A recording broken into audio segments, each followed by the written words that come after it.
My name is Ellie. I'm 24 years old. The first sound was the knock. Not polite, not hesitant, hard, uneven, desperate. It hit my front door once, then twice, then again.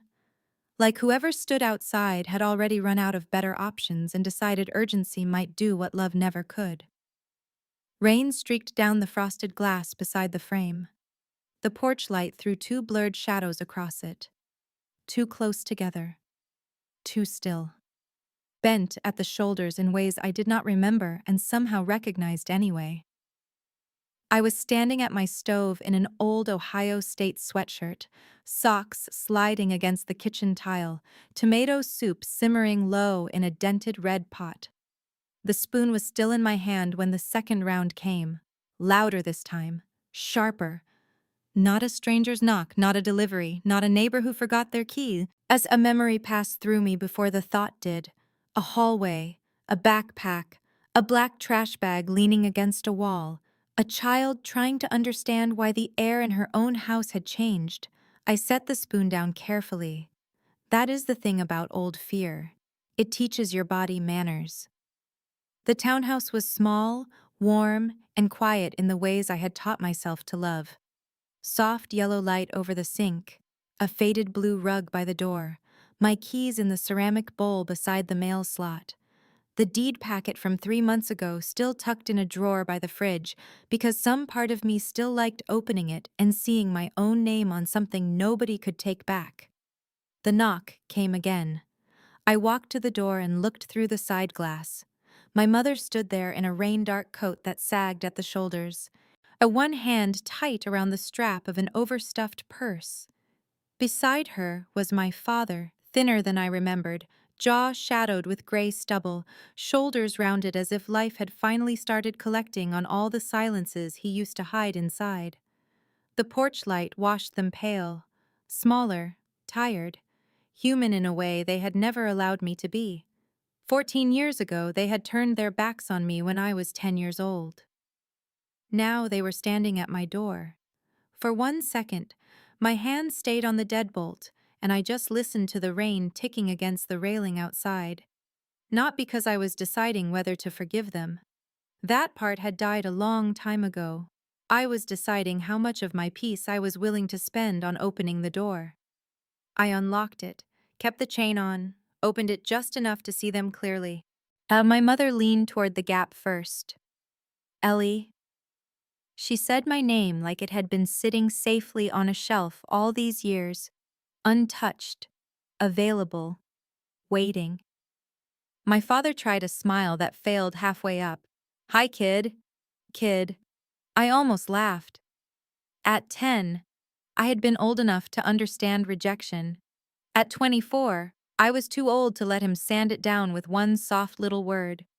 What do you want? I asked. My mother's eyes moved past me before they returned to my face. That was always her way. Inventory first, emotion second. She noticed the entry bench, the framed print above it, the clean floor, the coat hooks, the warm lamp glow reaching in from the living room. She saw evidence of order before she acknowledged the person who had built it. We need to talk. No, I said. You need something. Yo, talking is how you plan to get it. My father rubbed rainwater off his cheek with the heel of his hand. Can you please let us in? It's freezing out here. I looked at them a moment longer. A colder version of me used to believe bad weather made adults honest. It does not. It just makes them look fragile. Still, I closed the door, slid off the chain, opened it, and stepped back. Not because I wanted them comfortable, because I wanted this on my ground. My floor, my walls, my rules. The place where every lamp, every mug, every bill, every piece of quiet had been earned without them. They stepped inside and stood dripping on the mat. I did not offer towels. I pointed toward the living room. They moved that way carefully, just looking around like people entering a museum exhibit about the life of someone they had badly underestimated. My mother's gaze slowed on the thrifted console table, the framed certificate from my paralegal program, the little fake plant on the window ledge, the Christmas card from my friend Dana still tucked in the mirror frame, even though it was March. Proof. That was what she was seeing. Proof that I had made it all the way into an adulthood they had never bothered to imagine correctly. "This is nice," she said. I folded my arms. "Say what you came to say." They sat on the edge of my couch, like people in a waiting room. I stayed standing. It felt strange seeing them there. When I was a kid, they filled every room they entered. My mother had a way of arranging herself that made everyone else feel temporary. But my father wore silence like a pressed shirt. He never had to raise his voice much. He never had to make the scene ugly enough for outsiders to ask questions. My mother did the sharper work. He kept the edges clean by acting like nothing unusual had happened. Now both of them looked like people who had used up every story they knew how to tell. My mother pressed her lips together. "Your brother is in trouble." There it was. Not hello, not we're sorry, not we were wrong. Your brother. Of course, the body never forgets the order of importance inside a family. You can do the therapy, learn the language, build the distance, understand that neglect was not your fault, and still one sentence can put you right back where they always kept you. Second, no, lower than that, useful if needed, invisible if not. I leaned one shoulder against the kitchen doorway. "I don't have a brother." My mother flinched. My father stared at his hands. "Yes, technically I had a half-brother. Caleb. He arrived when I was 6, wrapped in pastel blankets, and congratulations, and the kind of attention that changes the temperature of a house. By the time I was 10, everything bent toward him. His doctor appointments, his school projects, his soccer, his moods, his future. Even our family photos seemed to trim me farther out every year. My mother inhaled slowly, like she was forcing patience into herself. "Caleb made some bad decisions. There's debt, legal issues. The landlord locked them out. He and the kids are staying with Marissa's sister right now, but it can't last and you came to me." My father finally stepped in. "My sinin. Well, we didn't know where else to go." That line sat between us. I let it. Then I said, "You knew where to go when I was 10. Nobody answered. Rain dragged itself down the front window. The radiator hissed once, low, steady. My soup was still simmering in the kitchen, basil and garlic drifting into the silence like something from a normal life. At 10, I learned that houses can reject you before anyone says the words out loud. It started in late October, outside Columbus, in a split-level house with beige siding, plastic pumpkins by the walkway, and a wreath my mother changed every season because seasonal decor photographed well. From the sidewalk, we looked fine. Clean windows, bikes in the driveway, smiling family at church, matching outfits when needed. The kind of house people point at and say, "They seem so nice." Inside, everything had become arrangement. My biological mother died when I was 3, drunk driver, Route 33. That was the story everybody knew. Simple enough to earn sympathy, neat enough to stop questions. My father married Linda when I was 5. She liked telling people she took me in as her own. People always smiled when she said it. What she really did was tolerate me in public and reduce me in private. Not every day. That is what makes it harder to explain. Cruelty with good manners can live a long time before anyone names it. She packed me good lunches when teachers might notice. She dressed me nicely for holidays. She came to school events often enough to stay believable. Then at home she would hand me Caleb's dirty cups and ask why I had not been more helpful. She said I was too sensitive, too difficult, too dramatic. No, too hard to bond with. She said it in such calm, measured tones that it always sounded like she was the reasonable one, and I was the weather problem in the room. By 9, I was babysitting Caleb while she took committee calls in the den. By 10, I was dragging folding chairs in from the yard after cookouts while she praised Caleb for carrying one ketchup bottle to the kitchen. By Thanksgiving, I had already learned how to make myself smaller than whatever mood she was in. My father noticed all of it. That was the part that took me years to say out loud. He noticed. He just decided interfering would cost him more comfort than I was worth. The night they chose silence for real, the house smelled like lemon cleaner and burnt chicken skin. I remember that detail because memory loves specifics more than fairness. So Caleb had knocked over a ceramic lamp while running through the hallway chasing the dog. It shattered near the stairs. My mother came in fast. Caleb cried on impact. I stood at the other end of the hall with a math worksheet in my hand. Linda looked at the broken lamp once and said, "Ellie, what did you do?" I said, "I didn't touch it." She turned toward my father, who had come from the den with his reading glasses still on. She lies so easily. I waited for him to say Caleb did it. He had seen the whole thing. He was standing right there.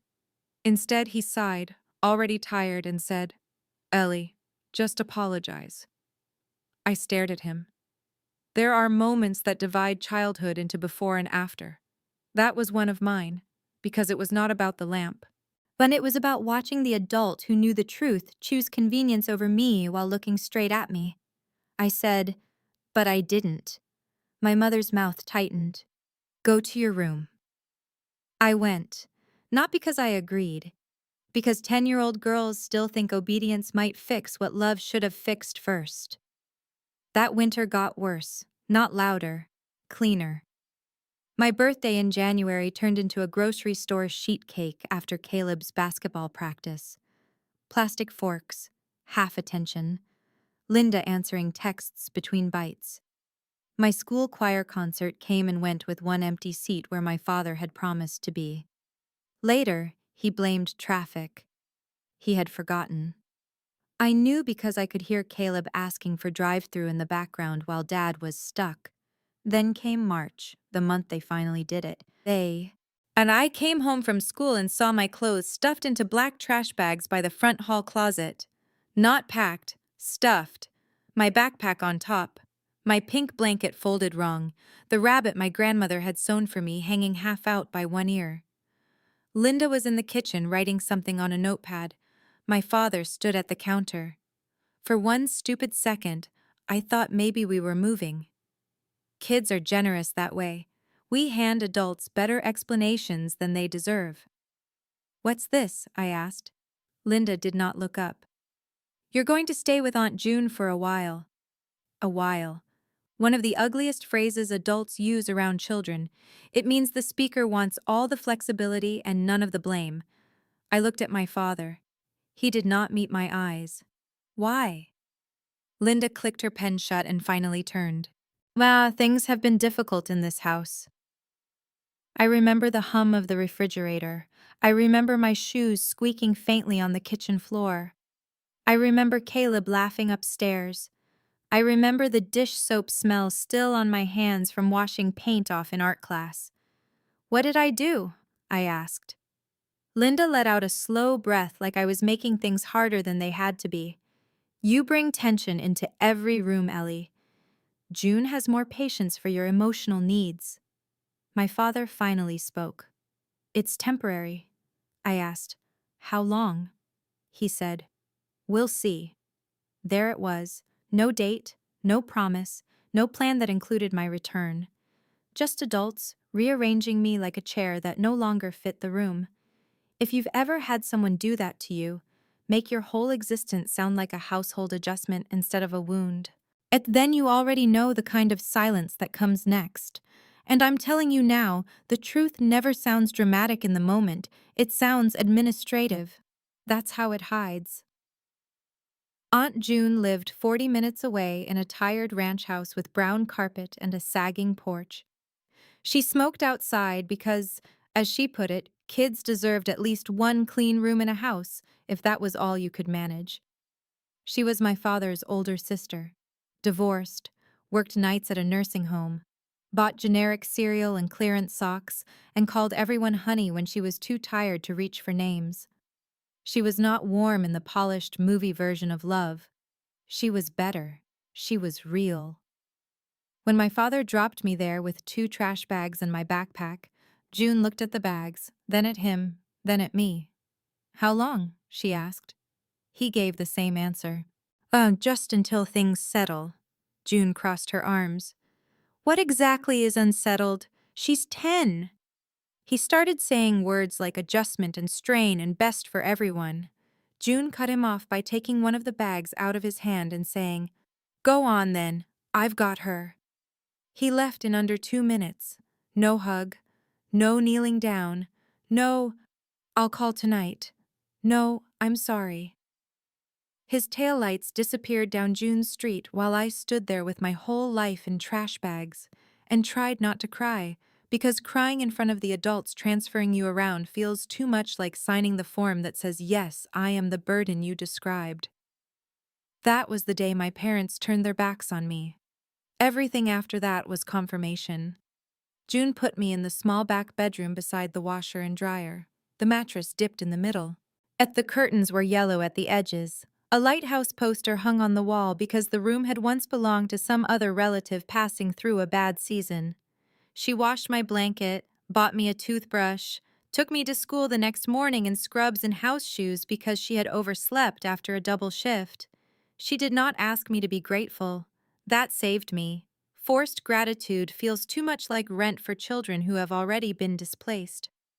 She just showed me where the cereal was, left lunch money in an envelope on Fridays when she had it, and signed school forms with a firm hand that made teachers assume things were stable.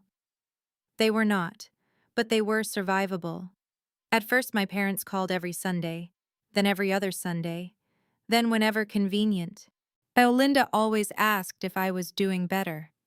My father asked about school in the tone people use with neighbor kids: friendly, detached, light enough to escape responsibility. At Easter, they mailed a basket with drugstore candy and a card signed, "Love, Mom, Dad, and Caleb," in Linda's handwriting. My name was spelled correctly. That almost hurt more. At school, all the forms still listed my father's address as home. I hated family assignment week, Mother's Day crafts, dad and daughter breakfast flyers, teachers saying, "Have your parents sign this tonight," with that cheerful certainty that made you feel broken for not fitting inside it. June did her best, but she worked nights and slept in pieces. By 12, I knew how to heat soup, stretch shampoo, and keep quiet when the electric bill came due.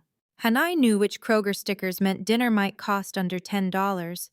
I knew how to spot pity at church from half a room away and dodge it before it settled. Once, in 7th grade, our school held a winter concert and told us to invite family. I sang in the front row and kept flicking my eyes to the double doors at the back of the auditorium. Every time they opened, hope embarrassed me all over again. They did not come. June came late, hair flattened on one side from sleep, one scrub top still visible under her coat, cigarette smell clinging faintly to the cuffs. She clapped louder than anyone. Afterward, she handed me a Starbucks hot chocolate she absolutely could not afford, and said, "You were easy to hear." It sounds small. It was not. Children can live on crumbs for years and still remember exactly who handed them bread. Like when I was 14, I made the mistake of trying again. Caleb had a baseball game near June's side of town. June said maybe I should go if I wanted to. "Your father can't keep pretending you don't exist if you're standing there in daylight," she said. So I went. The field smelled like cut grass and sunscreen. Moms in folding chairs yelled at boys named Tyler and Ben and Connor. I stood by the chain link fence with my hands shoved into my hoodie pockets.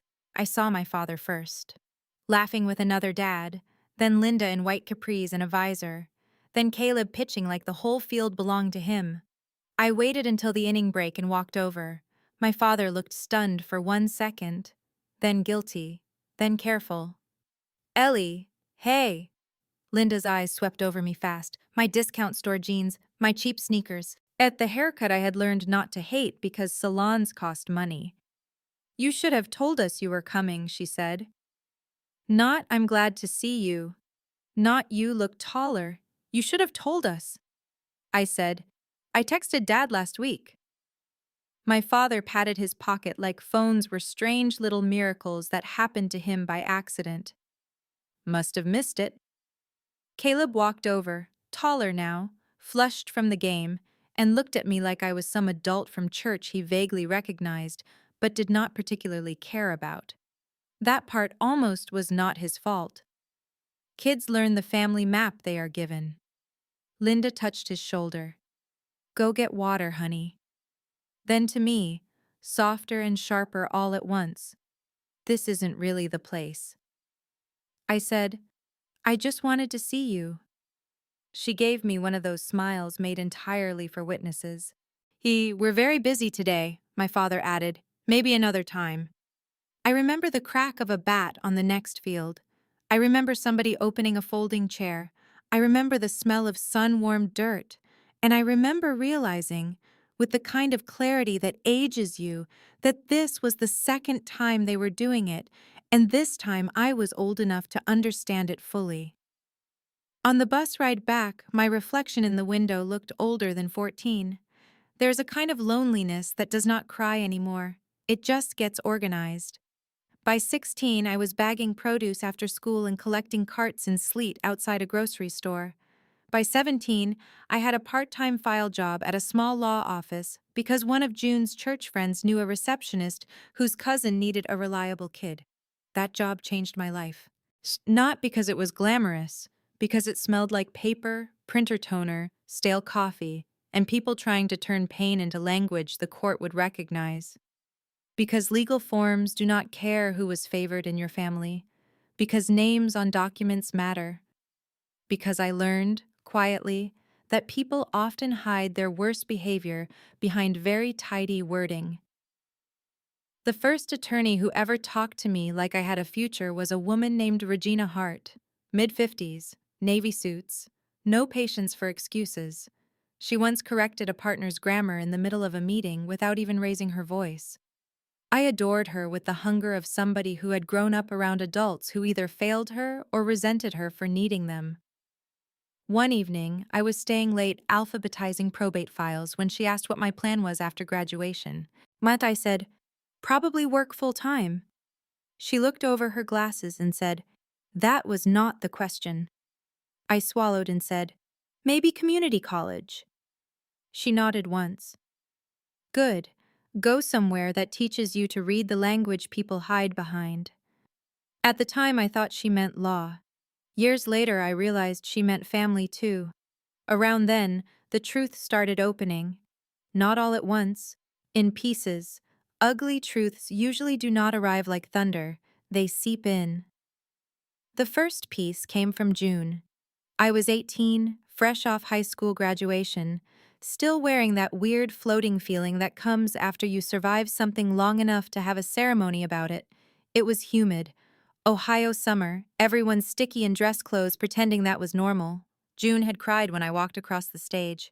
But Regina gave me a used laptop as a graduation gift and called it retired but better disciplined than most first-year students. That night, June sat on the porch with a beer she barely touched and said, there's something I should have told you earlier, but I wanted you old enough to carry it. My whole body tightened. Kids raised around secrets can hear one before the first real word lands. She stared out at the yard. Your mother left money for you. I blinked. My mom? June nodded. My birth mother's parents had helped settle part of the wrongful death insurance into a fund for me. Not huge, but enough for school. Enough to matter. Enough that a child should have known it existed. I felt the whole world tilt just slightly. What happened to it? June looked tired in a way that had nothing to do with work. Your father got control of it as guardian. A few years in, it was gone. I heard myself ask, very calmly. Gone where? She took a breath. Refinancing. Household debt. Some of Caleb's medical bills. Your dad always said he meant to pay it back. I sat very still. My mother had died. Money had been left for me. And the people who could not make room for me had still found room for what belonged to me. I asked, you knew? June winced. I knew after. I found paperwork when your grandmother was clearing old files before she died. I confronted him. He said it was temporary. Said he'd fix it before you were grown. He had not. Of course he had not. That night I slept maybe 2 hours. By morning, something inside me had hardened into shape. Not rage. Rage burns too fast. This was colder, clearer. A clean, awful understanding. They had not just failed me emotionally, they had converted me into a resource and then called me difficult. The second piece came from paper. I was 19, working more hours at the law office, trusted with intake and records requests on quieter days. One afternoon, I was sorting old county probate documents when my last name stared back at me from a docket index. Franklin County Probate Court. Case number 2012-17823. I should not have opened it. I did. The trail was dry and bureaucratic and merciless. Petition for withdrawal. Supporting affidavit. Funds used in the best interest of the minor and the family unit. Signed by my father. Notarized. Approved. There it was, in official ink. My future translated into family necessity. Nobody had stolen it in the cinematic sense, they had explained it away. That is somehow worse.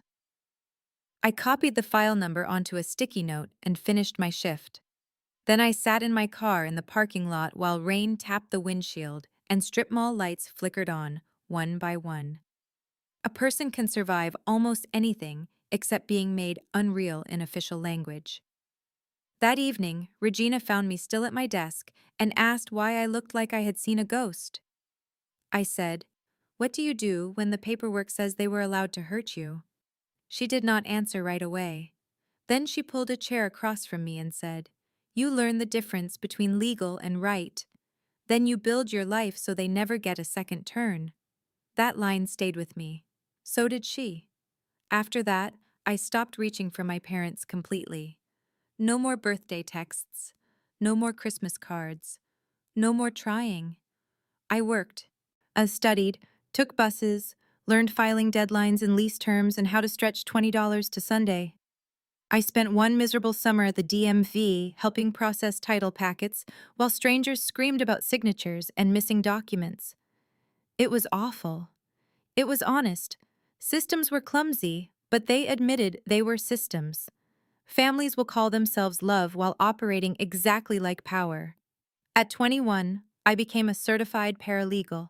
At 22, I signed the lease on my first apartment that did not smell like old grease and radiator dust. Tiny place, thin walls, strict HOA. One folding chair in the living room and one Walmart lamp that buzzed if I plugged it into the wrong outlet. I stood there in that empty room holding my keys and cried for 4 minutes, exactly 4. Then I mopped the floor and ordered cheap takeout because joy can be practical and still count. At 23, June died. Lung cancer. Fast. Too fast. The porch where she had told me the first truth sat empty under gray winter light. Her house went to a cousin with more kids than money. I got her recipe box, her church pin, the cedar chest full of blankets, and a note folded twice with my name on it. "Ellie, I was never fancy at saying things. You were never hard to love. They were weak where it counted. Don't confuse that with your worth." I keep that note in my nightstand, not because I need proof every day, because sometimes even healed people like to touch the scar and remember it closed. A month after June's funeral, Regina called me into her office and slid a folder across the desk. And inside was a listing for a small townhouse outside Westerville. 2 bedrooms. Modest. Nothing fancy. Good bones. A probate complication that had scared off other buyers, but was actually manageable if you knew how to read the documents and had somebody smart enough to negotiate the fear out of the price. I laughed and said, "Are you showing me real estate now?" She said, "I'm showing you possibility." I had savings. Not much. Enough with discipline and terror.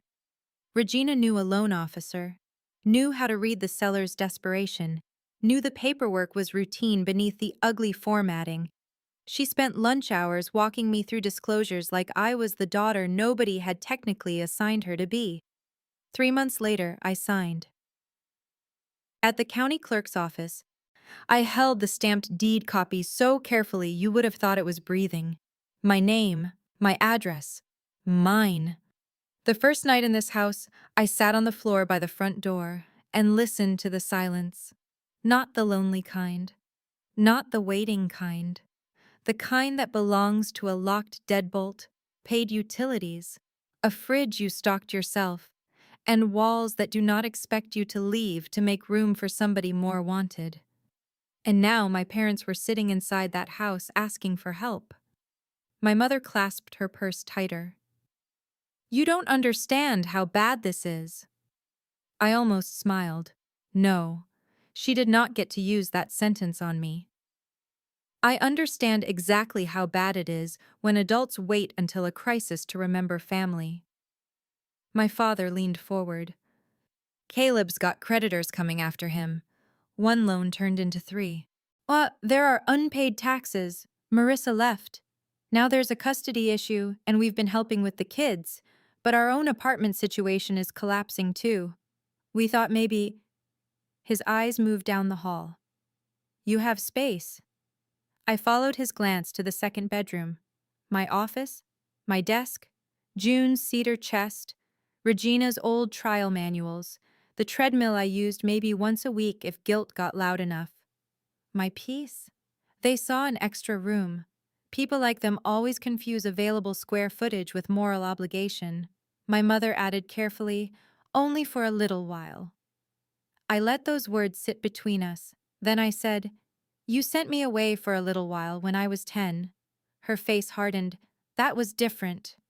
"Was it?" She pulled dignity around herself like it was a coat she could still make fit. "Yeah, you were struggling." I laughed. I could not help it. Not loud, just once. A short, broken sound with 14 years packed into it. I was 10. My father's eyes went wet, and for one stupid second, I hated that. Tears on men like him so often arrive right when consequences do. Remorse is easy when the bill has finally made it to your door. He said, "We made mistakes." I straightened. "No. A mistake is forgetting pickup. A mistake is burning dinner. You moved me out with trash bags. You used my dead mother's money. You let me stand at a baseball field at 14 like I was interrupting your real family." Both of them froze. My mother looked at my father. He looked at me. There is a very specific shock people feel when the child they discarded grows fluent. She asked, "Who told you that?" "Probate court told me." Your signatures told me. Franklin County, case number 2012-17823. The color left her face. My father whispered, "Ellie." "No," I said. "Do not say my name, like I am still waiting in a hallway for you to choose me. I already know what choice you made." My mother stood so fast the couch cushion exhaled under her. "This is unbelievable. We came here humbled." "Humbled?" I asked. "You came here because every other door closed." Her mouth opened. Nothing came out. Good. A line came to me then, sharp and clean. "When people abandon you early, they expect your memory to stay young." Mine grew up. Nobody moved. The soup on the stove had started catching faintly at the bottom. I went into the kitchen, turned off the burner, got 3 glasses, filled them with water, and carried them back. I set 2 on the coffee table and kept one in my hand. I did it because being humane is cheap. Bitterness costs more. My father took his with shaking fingers. My mother did not touch hers. "Does Caleb even know you're here?" I asked. They exchanged a look. That told me everything. So no. The golden boy had not come to ask himself. He had sent the old machinery of my pain to do the reaching for him. My father said, "He's ashamed." I nodded. "Good. That means someone in your family still has working nerves." My mother snapped, "How can you talk about him like that? He has children." I said, "And I was a child." Some sentences do not need to be loud. They just need to be true.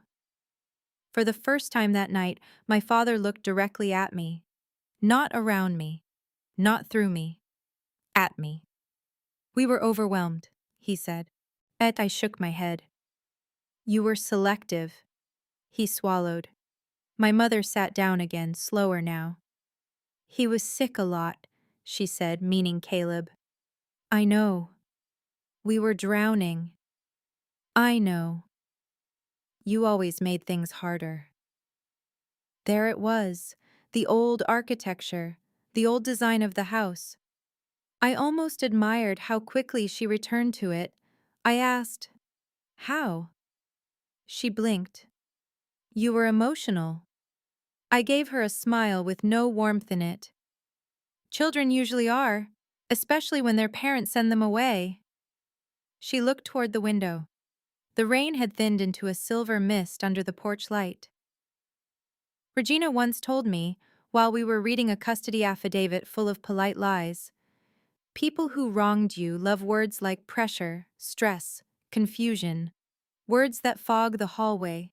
Keep opening windows, so I opened one. I want you to say it clearly, I said. My father went still, my mother frowned. Say what clearly? Why you came? He started. We told you the— No, you told me the version that sounds least ugly. Say the real thing. Silence. So I helped. You lost the son you invested in. Your money is gone. Your housing is unstable. You remembered the daughter you threw away because she built what you thought she never would. You came because I am useful now. My father put a hand over his mouth. My mother whispered, That's cruel. I said, Accurate and cruel are often related. You taught me that. Another line rose up then, one I had paid for the long way. Some doors do not become sacred because blood stands outside them. Some doors stay sacred because pain once crossed them and never gets another key. My mother's chin trembled. Not from revelation, from losing control of the frame. I did what I had to do, she said at last. There. Closer. I leaned forward. For who? She looked trapped then, which might have been the most honest I had ever seen her. For my marriage, for the house, for Caleb, for keeping things stable. I nodded once. Thank you. My father turned to her, horrified. Linda. No, I said. Let her finish. She stared at the carpet. You were always reminding him of before, of your mother, of that whole part of his life, of the guilt in the house. Everything got difficult after that. Caleb needed attention. You needed too much reassurance. Frank shut down. I was carrying everything. I heard the words, and something surprising happened. Not fresh pain, relief. Because there it was. Not tension, not adjustment. Not my emotional needs, the plain, ugly truth. I had been inconvenient because I represented grief they did not want, history my mother could not control, and a version of my father she never wanted standing in the room beside her. I was a witness to what came before her, so she cut the witness out. My father whispered, I should have stopped it. I looked at him. Yes. He closed his eyes. I told myself June was good with you. I told myself it really was temporary. Then too much time passed and every call got harder. That's the softer version, I said. The true version is you liked not fighting for me. He flinched. Because that was the wound inside the wound, wasn't it? Some people are not monsters. They are cowards. And cowardice does damage with the same body count, just fewer headlines. Oh, we sat there with the truth for a while. No music, no dramatic reveal, just 3 people in a small living room and the sound of rain easing off outside while old lies finally lost the room they had been living in. Then my mother did exactly what I should have expected. She reached for forgiveness before she had even finished touching honesty. We can fix this, she said. Maybe not all of it, but we can start. We can be in each other's lives again. The kids should know their aunt. Families survive worse than this. I looked at her and thought, some people hear confession and imagine reset. No. Confession is not a time machine, it is just the first clean sentence. I said, You are still talking like access is yours to offer. My father's shoulders sank farther. What do you want from us? He asked. That the answer came clean and immediate. Nothing. He stared at me. I softened my voice because this part mattered. That's the point. I built a life where I do not need anything from the people who taught me that needing things was dangerous. Outside, a car rolled by on wet pavement. Somewhere 2 houses down, a dog barked once and stopped. My little townhouse held the sound and let it pass. My mother suddenly looked old. Not in the face, in the spirit. What happens now? I thought about it. I could let them stay, play mature, play healed, play generous until the old machinery started up again. 1 week becomes 2. Temporary becomes complicated. Complicated becomes family. Can you just watch the kids one afternoon? Can you lend Caleb money till Friday? Can you store a few boxes? Can you sign something? And can you please not make this harder than it already is? No.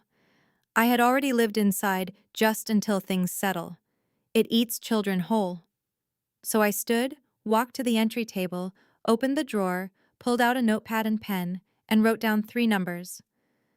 A family shelter with transitional housing, a legal aid office, a motel 2 exits over that did weekly rates and did not ask many questions if the card went through. I brought the paper back and set it in front of them. I will pay for 3 nights at the motel, I said. One time. I'll call with the card tonight. I'll also email the legal aid intake link for the custody issue if you want it. That is the full extent of my help. My mother stared at the paper like it had insulted her. My father whispered, "You'd really send us away?" I met his eyes. "You sent me away permanently and called it temporary. I am offering you a safer landing than you offered me." He broke then, quietly. No big sob, no collapse. Just his face giving up. Part of me pitied him. Part of me always will. That is the dangerous thing about children like me.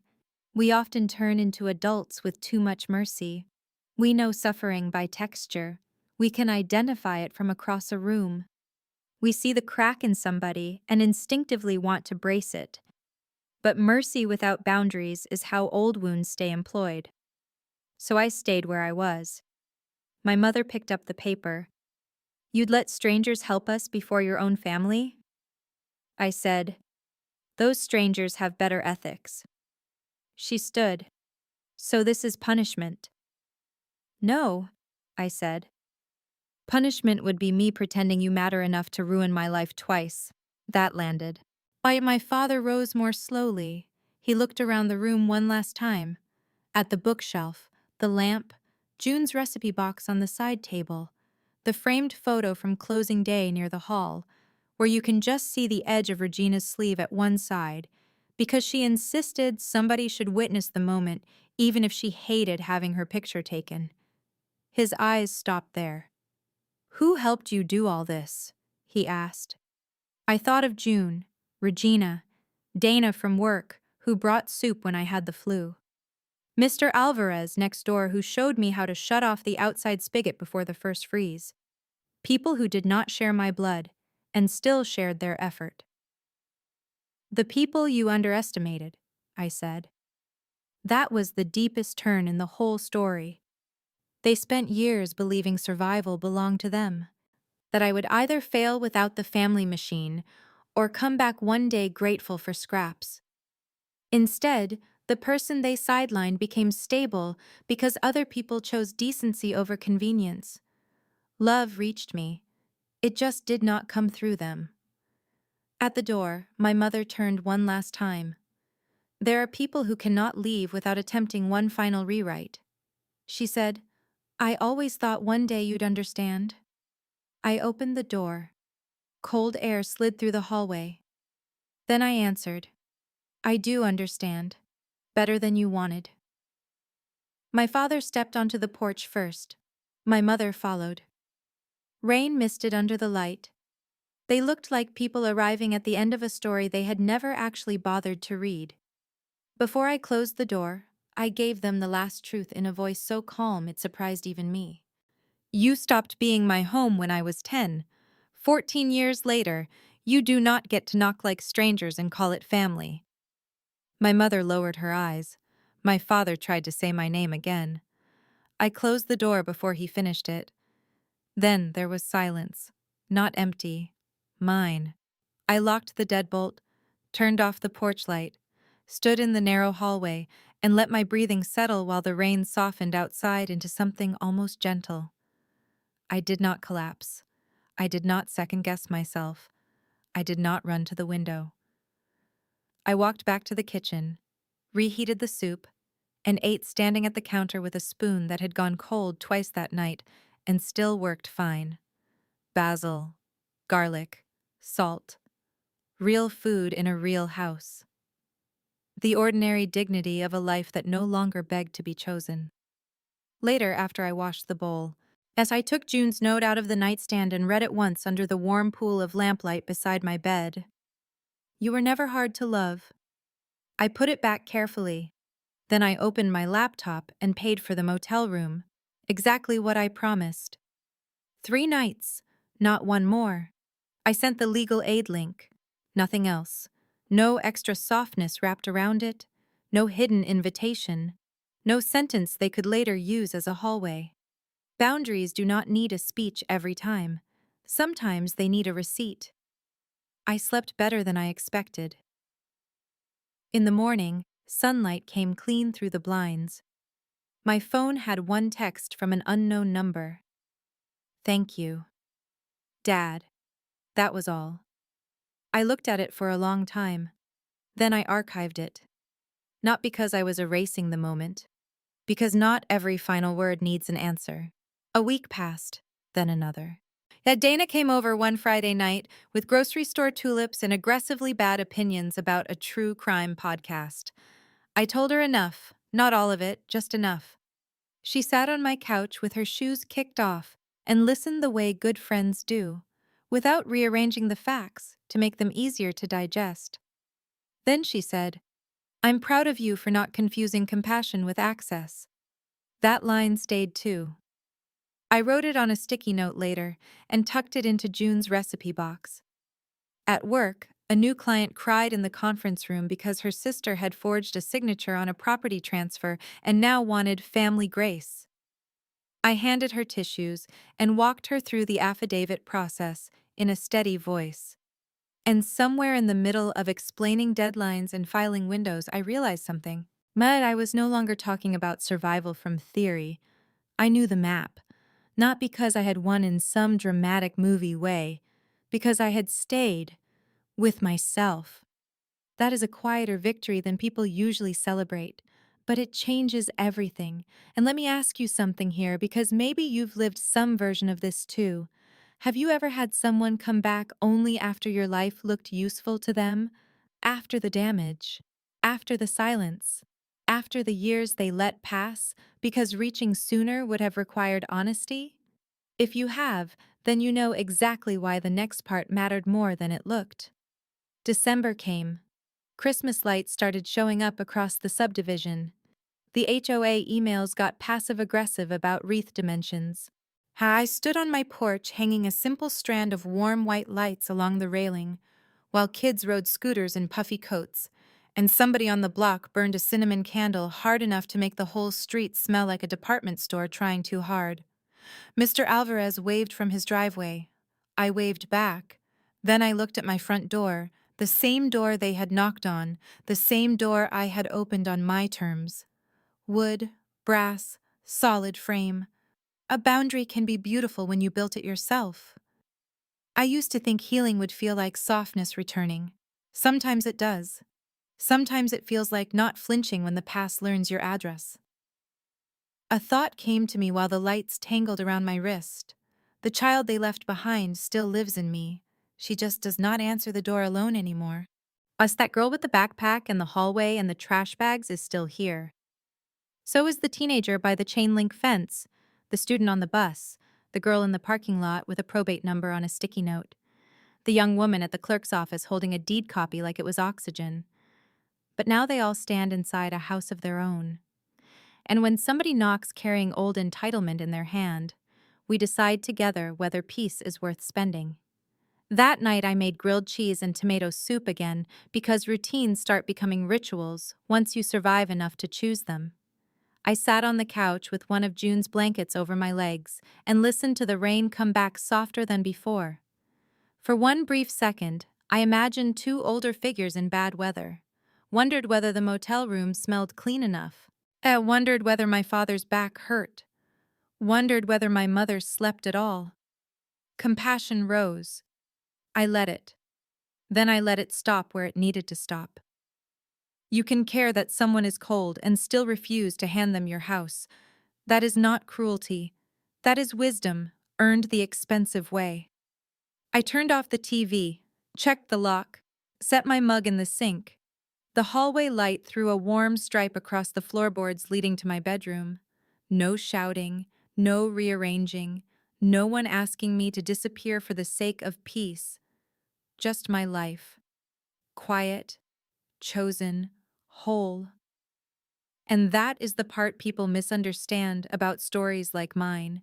They think the victory is in the confrontation, in the speech, in finally saying the perfect thing. But the real victory is smaller, stranger, better. It is this. I ate my dinner in my own kitchen. I paid exactly what I intended to pay. I slept in my own bed. And the life they once pushed me out of, I built it without ever getting their permission to exist. That is the ending they never planned for. Not my suffering, my stability, not my anger, my refusal, not revenge exactly. Something cleaner than that. A boundary that held, a life that stayed mine. If this hit you somewhere personal, then you already know why stories like this matter. And you already know I didn't survive this to sound wise on the internet. I survived it because somebody had to tell the truth in plain language. So if you've ever had to choose peace over blood, or rebuild yourself after people called your pain too much, stay with me. There are more stories like this. Like the video. Subscribe. Tell me in the comments what part landed hardest for you.